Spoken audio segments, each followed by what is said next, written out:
propagated Dracaena Reflexa. This is 4 months old. Look at the roots.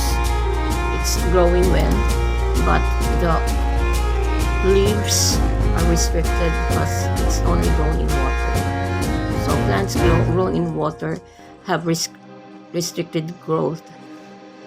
So for maintenance, you simply need to remove the dried leaves. Remove the dried leaves.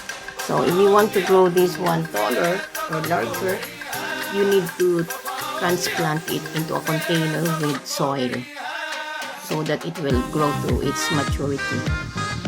So this is Dracaena Reflexa, grown in water. So it can easily grow in water.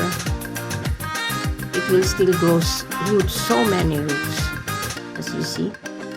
But you need to change the water every week. So there is already a small growth because for Dracaena, the growth will start at the bottom. But if you are going to cut it, of course, some growth will be from the stems.